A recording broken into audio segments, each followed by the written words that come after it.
وَرَفَعْنَا لَكَ مل کے پڑھ لیں وَرَفَعْنَا لَكَ وَرَفَعْنَا لَكَ تو اللہ نے اپنے محبوب کا ذکر بلند سے بلند سے بلند تر کرتے رہنا ہے. تو اس میں چاہے ہم کریں نہ کریں یہ اللہ نے کرنا ہے. تو یہ اللہ پاک جو ہے وہ اس آیت کا اظہار جو ہے وہ کرتے رہتے ہیں وہ کرتے رہتے ہیں. اللہ تعالیٰ اب چاہے اس کے لیے کسی کو بھی یہ سعادت عطا فرما دیں. تو یہ سعادت اس مرتبہ جس ہستی کو عطا ہوئی وہ تھے حضرت مولانا خادم حسین رضوی صاحب کے. جہاں سیکولرز نے لبرلز نے باہر کی جو لوگ تھے جس سے میں نے آپ کو بتایا تھا نا کہ میڈیا وار یہ کیا ہائبرڈ وار کیا کہتے ہیں ہم اس کو ایک سوشل میڈیا نیٹ ورک پہ یہ جو ایک جنگ چل رہی ہے وہ کیا جنگ ہے. اب وہ جنگ نہیں ہے کہ آپ کے اوپر گولیاں برسائی جائیں گی جنگی جہاز آئیں گے. نہیں اب جنگ جو ہو رہی ہے یہ اس انداز میں ہو رہی ہے سوشل میڈیا پہ یہ پرنٹ میڈیا پہ الیکٹرانک میڈیا پہ. کیا ہوتا ہے آپ کے بارے میں کوئی غلط خبر پھیلا دی جاتی ہے اور آپ کو نقصان دے دیا جاتا ہے. آپ کے ملک کے بارے میں کوئی غلط خبر پھیلا دی جاتی ہے اس کا نقصان پہ جا کے پورے ملک کو بھگتنا پڑتا ہے. تو اسی طرح یہ ہمارے نظریوں ڈراموں میں کیسے کیسے سینے دکھا رہے ہوتے ہیں. حالانکہ ہمارا عام کلچر ایسا نہیں ہے. ہمارے تو آج بھی مائیں بہنیں بیٹیاں اپنے ماں باپ کی عزت کرتی ہیں. آج بھی ہمارے یہاں پہ نوجوان لڑکے جو ہیں وہ اپنے باپ کی بہنوں کی بیٹیوں کی عزت کرتے ہیں. ماؤں کے تلے آج بھی سمجھا جاتا ہے کہ ان کے قدموں کے تلے جنت ہے. آج بھی ہمارے اس کلچر میں سمجھا جاتا ہے کہ باپ جو ہے وہ جنت کا دروازہ ہے. تو ہمیں ہر اپنے بڑے کی استاد کا ادب احترام آج بھی ہمارے کلچر میں سمجھا جاتا ہے. لیکن توبہ نعوذ باللہ کہ ہمارے کلچر میں دوسرا کلچر انجیکٹ کیا جا رہا ہے زہر کی طرح. کیا کہ سوال ابھارے جا رہے ہیں کہ بھئی میں کیوں ماں کا کہنا مانوں. جی میں بھئی تمہارے ملک میں اگر 18 سال کا ہو جاتا ہے بچہ یا اس سے چھوٹا ماں باپ کچھ کہیں تو مادر پدر آزاد ہو جاتے ہو تم اور باپ کو ماں کو جیل میں بھجوا رہے ہو. تو نعوذ باللہ یہ حالات ہیں کہ ماں باپ تاکہ اپنی اولاد کی تربیت نہ کر سکیں. جبکہ ہمارا اسلامی کلچر ہے کہ اپنی اولاد کو دین کا علم سکھاؤ اپنی اولاد کی اخلاقیات بہتر کرو. تم ایک دفعہ اسے قرآن پڑھا دو گے نا باقی سارا کچھ قرآن اسے خود ہی سکھا دے گا. تم ایک دفعہ اپنے بچے کو اپنی اولاد کو حضور کی محبت سکھا دو باقی وہ محبت جو ہے وہ اسے خود ہی عاشق رسول بنا دے گی. تو ایک دفعہ یہ باتیں تھیں جو کہ خادم حسین رضوی صاحب نے مسجد سے باہر نکلے. اب اندازہ کریں کہ اللہ تبارک و تعالیٰ نے ذکر کروانا تھا نا تو بڑے بڑے ٹانگوں والے بیٹھے ہی رہ گئے. بڑے بڑے ٹانگوں والے بیٹھے رہ گئے. اللہ تبارک و تعالیٰ نے ایک معذور بندہ تھا نا مطلب دیکھیں کہ ایک حادثے کی وجہ سے ان کی ٹانگیں جو تھی وہ معذور ہو گئی تھی اور ویل چیئر پہ تھے. اب ایک بندہ جب ویل چیئر پر ہوتا ہے تو اس کے پاس 100 بہانے ہوتے ہیں اور ویلڈ ہوتے ہیں. دیکھا جائے تو شرعی طور پہ تو ویلڈ ہے نا کہ یار ہاں یار میری سے چلا نہیں جاتا ٹانگیں میری کمزور ہیں یا ٹانگوں سے میں بالکل ویل چیئر پر ہوں.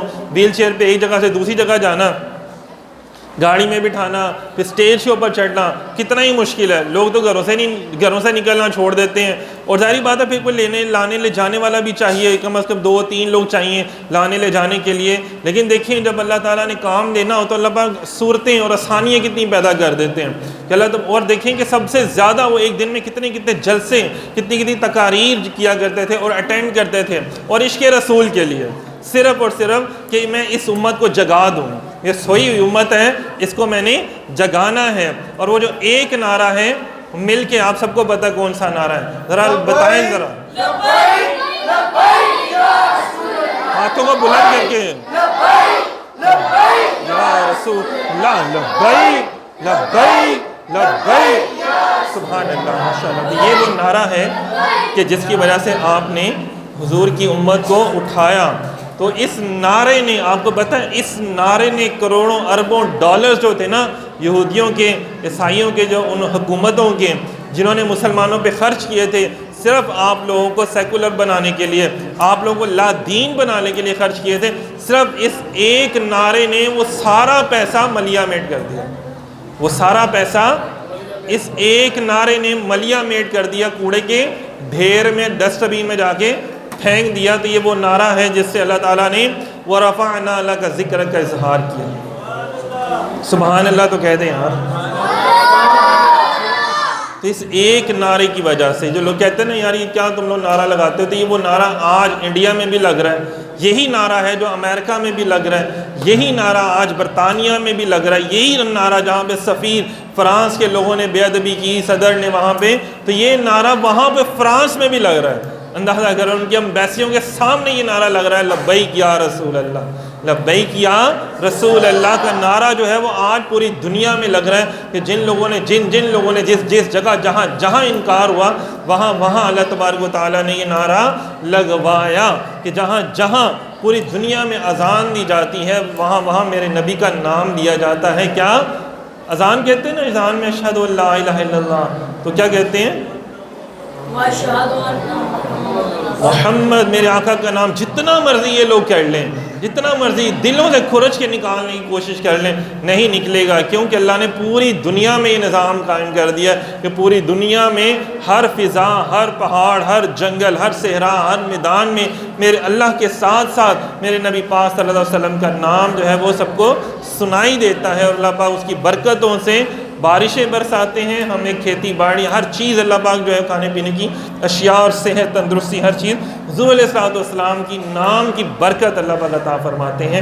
تو یہ وہ باتیں ہیں جن سے ہم سب کو دوبارہ سے روشناس کروایا کہ جو ہم لوگ بھول چکے تھے، اور ہم لوگ اپنے جو ایک کیا اسے کہتے ہیں ظالم حکمرانوں کے کہنے پر آ چکے تھے۔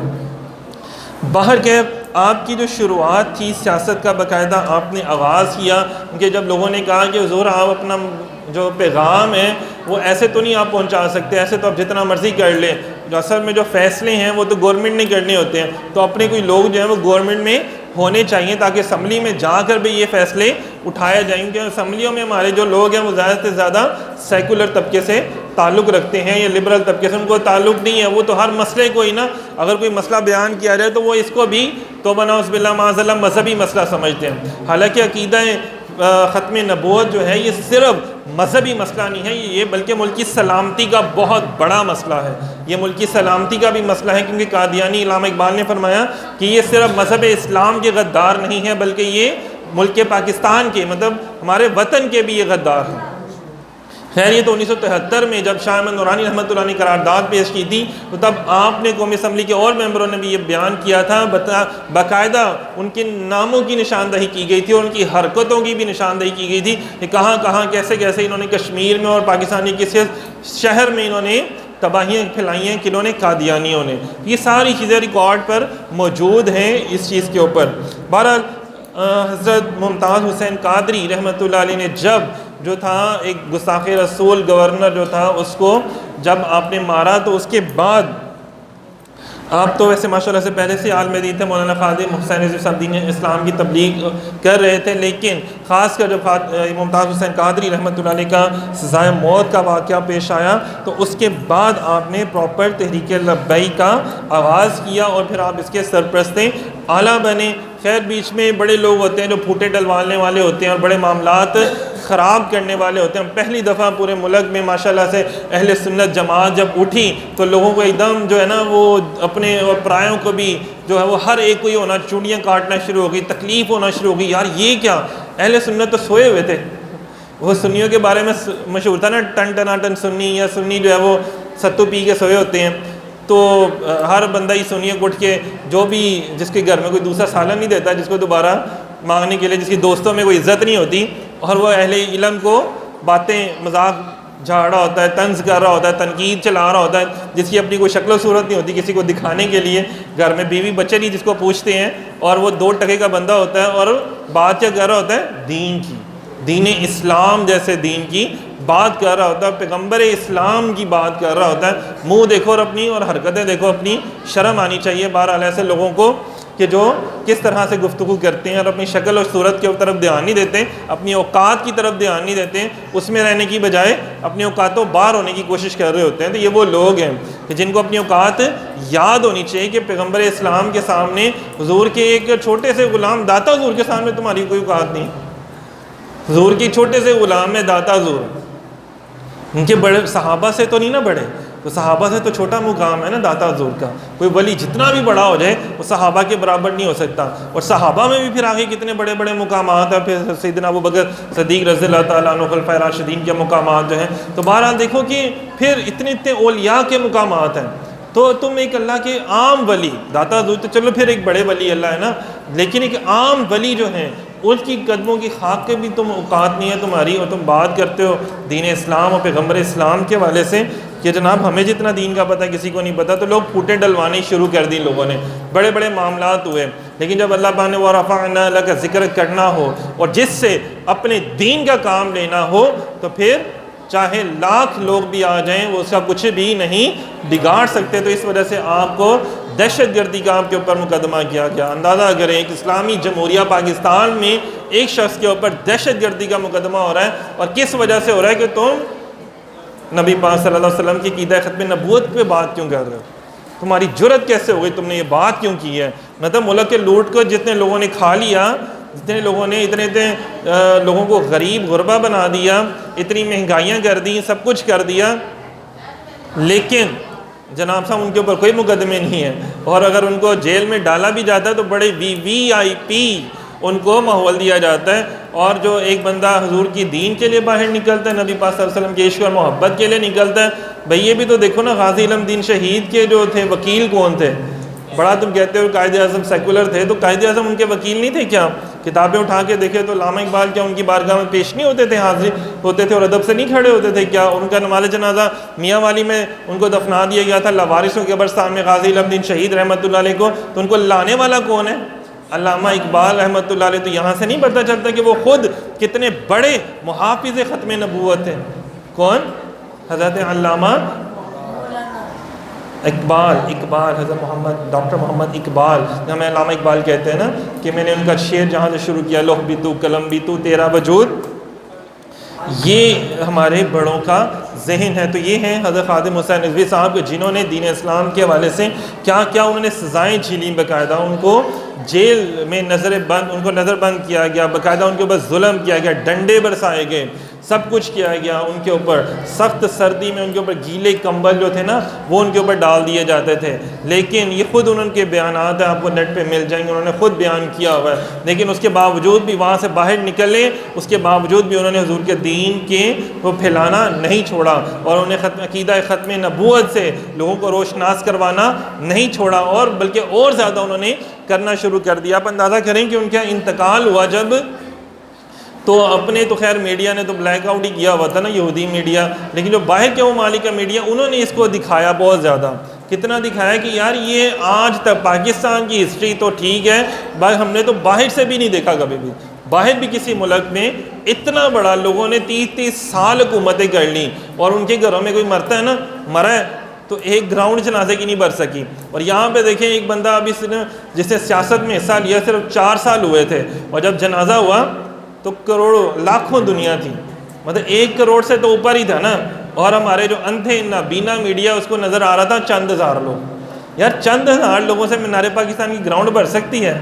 پھر مینار پاکستان بھی ہو، پھر اس کے اندر شاہی قلعے کی گراؤنڈ بھی ہو، پھر اس کے اندر بادشاہی مسجد کی گراؤنڈ بھی ہو، پھر جو باہر کی تمام روڈ ہیں وہ بھی ساری ہوں، بلاک ہوں، پیچھے بھی آگے لاری اڈا سارا کچھ بھرا ہو، اور پھر آپ کہہ رہے ہو کہ نہیں جی چند ہزار لوگ ہی تھے بس۔ تو اس سے بڑی خباثت اور کیا ہوگی آپ کی، کہ یہاں پہ اندازہ کریں تمام مسالی کے تمام مکتبہ فکر کے لوگوں نے باقاعدہ وہاں پہ جا کے ان کا نماز جنازہ پڑھ کر اظہار یکجہتی کیا کہ یار یہ وہ بندہ ہے جس نے تمام جماعتوں کو، تمام مسلکوں کو، تمام مکتبہ فکر کو سوچنے پہ مجبور کر دیا کہ ایک پلیٹ فارم ہے جس پہ پوری امت مسلمہ اکٹھی ہو سکتی ہے، اور وہ ہے عقیدہ ختم نبوت، تاجدار ختم نبوت، تاجدار ختم نبوت، تاجدار ختم نبوت، تاجدار ختم نبوت کا نعرہ، اور بتایا کہ یہ میرا ایمان کا حصہ نہیں بلکہ پورا ایمان ہی یہ ہے، میرا پورا ایمان ہی یہ ہے۔ بڑا پیارے شعر تھے جو آپ نبی پاک صلی اللہ علیہ وسلم کے حوالے سے جب آپ بیان کیا کرتے تھے، آخری اشعار ان کے جو میں بیان کروں گا کہ لیکن حشر کو ہوگا یہ معلوم، لیکن حشر کو ہوگا یہ معلوم کہ جیتا کون اور ہارا کون۔ امام احمد بن حنبل رحمۃ اللہ علیہ فرماتے تھے نا کہ ہمارے تمہارے جنازے بتائیں گے، فیصلہ کریں گے، ہمارے تمہارے جنازے فیصلہ کریں گے کون حق پر تھا۔ تو یہاں پر دیکھ لینا تو جو گورنر تھا جب اس کا جنازہ ہوا، کوئی جنازہ پڑھانے کے لیے تیار نہیں تھا، اور ادھر دیکھیں بڑے بڑے مفتیان کرام سجادگان ادب سے کھڑے ہوئے تھے، کہاں پہ؟ خادم حسین خادم جو حسین ہوتے ہیں نا ان کے مقام بھی بڑے بلند ہوتے ہیں. تو خادم حسین رضوی رحمۃ اللہ علیہ کے جنازے پر تو کیا تمہارے ہمارے جنازے فیصلہ کریں گے؟ تو یہ پوری دنیا میں جنازے نے، کئی لوگوں کو ہوتا ہے نا کہ زندگی بھی روب دبدبہ ڈالتی ہے، تو ان کے جنازے بھی مخالفین کے دلوں پر روب طاری کر دیتے ہیں، ایک بہت بڑی اپنی چھاپ چھوڑ جاتے ہیں. تو آپ کا جنازہ ان جنازوں میں سے ہے کہ جس نے اپنی چھاپ جو ہے وہ مخالفین اور سیکولر کے دلوں پر چھوڑ دی، ان کے دہشت ڈال دی ان کے اندر، اور عاشقوں کے دلوں کو ٹھنڈا کر دیا. عاشقوں کے دلوں کو ٹھنڈا کر دیا کہ پتہ چل کے ہیں یار آج بھی سرکار نوازتے ہیں، وہ اتنا نواز دیتے ہیں، اتنا کہ کوئی بسیں بھر کے نہیں لائی جنازے میں، کوئی بریانی، کوئی کسی کیا ناچ گانے کی نہیں کوئی بتایا گیا، بلکہ جو بھی آ رہا ہے اپنے پلے سے پیسے خرچ کر کے خود آ رہا ہے کہ عاشق رسول کا جنازہ میں بھی پڑھوں گا تو میری بھی بخشش ہو جائے گی. تو ہر مسلک، ہر فرقے کا، ہر مکتب کی دنیا کا لوگ آ رہے ہیں. تو کیا فرماتے ہیں؟ لیکن حشر کو ہوگا یہ معلوم کہ جیتا کون اور ہارا کون، اور ہم سوئے حشر چلیں گے شاہ ابرار کے ساتھ، اور ہم سوئے حشر چلیں گے شاہ ابرار کے ساتھ، اور قافلہ ہوگا رواں قافلہ سالار کے ساتھ. یہ تو طیبہ کی محبت کا اثر ہے، ورنہ کون روتا ہے لپٹ کر در و دیوار کے ساتھ، ورنہ کون روتا ہے لپٹ کر در و دیوار کے ساتھ. اور اپنے مظہر ہم بھی سنیں گے کوئی نعت رنگین گر ملاقات ہوگی شاعر دربار کے ساتھ. اور بڑا پیارا فرماتے ہیں کہ اتنی حضور صلی اللہ علیہ وسلم سے محبت کر کے جانا کہ جب روح میرے پیران خاکی سے نکلے تو روزے سے آواز آئے کہ او دیکھو میرا فقیر آیا، وہ دیکھو میرا فقیر آیا. جدو قبر وچ فرشتے پوچھن میرے آقا خود فرما دیں جانے دو بھئی یہ تو اپنا ہی ہے، اس کو آ جانے دو، یہ تو اپنا ہی ہے. تو یہ اپنے جو لوگ ہوتے ہیں نا پھر کام بھی بہت بڑے بڑے کر کے جاتے ہیں. اپنا کہلوانا بہت بڑی بات ہے، تو پھر اس کے لیے بڑی آزمائشوں سے بھی گزرنا پڑتا ہے، جیلوں کی ہوائیں بھی کھانی پڑتی ہیں اور بڑے بڑے کام بھی کرنے پڑتے ہیں. تو پھر اس کے بعد اللہ رب العزت آپ کو شانے اور رتبے اور بہت کچھ اللہ پاک آپ کو آج بھی عطا کرتے ہیں. آج بھی کوئی ہو صحیح لینے والا، ہم تو یہ کہتے ہیں یار چھڈو یار مولویاں دے کام نے، اور چھڈو نہیں ہے تے پیراں دے کام نے، ساڈے تے کام ہی کوئی نہیں. تو یہ بتایا گیا سب کو کہ نہیں بھائی، آپ کے استاد محترم جو خود 40 سالوں سے قرآن و حدیث پڑھا رہے ہیں، تو وہ فرماتے ہیں، میں نے خود سنا ان کے چہلم پر، انہوں نے خود فرمایا کہ وہ تقریر فرما رہے تھے، انہوں نے کہا کہ لوگ کہتے ہیں نا کہ یار ہم اپنی زندگی میں فلاں بزرگ سے ملے، ہم اپنی زندگی میں فلاں بڑی ہستی سے ملے، فلاں شیخ الاسلام سے ملے تو ہمارے لیے سعادت کی بات ہے. تو میں خادم حسین رضوی کا استاد ہونے کے باوجود یہ کہہ رہا ہوں کہ میں خوش نصیب ہوں کہ میں ان کا استاد تھا. تو یہ ایک شاگرد کے لیے بھی کتنی بڑی بات ہے، اور ایک استاد کے لیے بھی بڑی بات ہے کہ اس کا شاگرد اتنا ترقی کر گیا کہ وہ حضور کی نگاہ میں آ گیا. اور جو حضور کی نگاہ میں آ جائے تو ساری زندگی تو اسی کی تر جاتی ہے نا، کہ سر پر رکھنے کو جو مل جائے نقشے پائے حضور، پھر کہیں گے کہ ہاں تاجدار ہم بھی ہیں، ہاں تاجدار کہ جنہوں نے حضور علیہ السلام کی ختم نبوت پہ پہرا دیا اور گستاخ رسول کو قتل کیا نا، مولانا خادم حسین رضوی صاحب نے اپنی پگڑی ان کے قدموں میں رکھ دی. کہ پھر بڑے بڑے تاجدار بھی جو ہیں پگڑیاں جو ہیں وہ اپنی قدموں میں رکھ دیتے ہیں. یہ بڑے بڑے معاملات ہوتے ہیں. اللہ تعالیٰ بہت کچھ عطا فرماتے ہیں. دعا کرتے ہیں اللہ رب العزت مجھے آپ کو ہم سب کو عقیدہ ختم نبوت کو سیکھنے کی، پڑھنے کی، سمجھنے کی توفیق دے، اور حضور علیہ السلام سے پکی سچی محبت کرنے کی اللہ پاک ہم سب کو توفیق عطا فرمائے. بہت شکریہ، جزاک اللہ.